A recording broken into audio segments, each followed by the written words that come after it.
আপোনালোকে জানে যে আজিকালি গুৱাহাটী ডিব্ৰুগড় যোৰহাট শিলচৰ বহুত মহানগৰীত মানুহ ফ্ল্যাটত থাকে যেতিয়া এবাৰ ফ্ল্যাট নিৰ্মাণ হৈ যায় তাৰ পিছত ফ্ল্যাটটো পৰিচালনা কৰাৰ দায়িত্ব ফ্ল্যাটৰ আবাসিকসকলৰ ফ্ল্যাটত বহুত ৰিটায়াৰ্ড মানুহ থাকে যেতিয়া ফ্ল্যাটবোৰত কেতিয়াবা ট্ৰান্সফৰ্মাৰ নোহোৱা হৈ যায় কেতিয়াবা পানীৰ ডিপ টিউবেল বনাব লাগে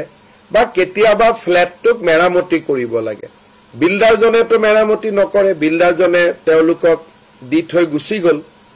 ৰাইজে কষ্ট পায় সেইকাৰণে প্ৰয়োজন সাপেক্ষে ফ্ল্যাটত সামূহিক কাম কোনো ব্যক্তিগত কাম নহয় সামূহিক কাম কৰিবৰ বাবে এতিয়াৰ পৰা এমএলএ সকলেও ফান্ড দিব পাৰিব আৰু ৰাজ্য চৰকাৰেও বিভিন্ন বিভাগৰ পুঁজি প্ৰয়োজন অনুসৰি দিব পাৰিব আনটাইড ফান্ডে হওক বা আন মিউনিসিপালিটিয়ে বিচাৰে কিবা ফান্ড দিব বিচাৰে তেওঁলোকে এতিয়াৰ পৰা ফ্ল্যাটতো পুঁজি দিব পাৰিব এতিয়া আমি ফ্ল্যাটত সহায় কৰিব পাৰিম দুটা কন্ডিশন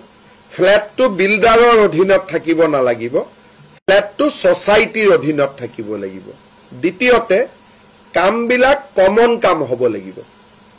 যে গোটেই বিল্ডিংটো ৰং কৰা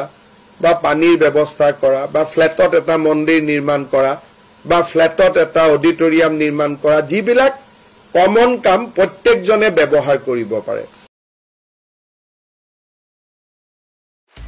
আপুনি বিচৰা বাতৰি পাব কেৱল নিউজ 18 এপত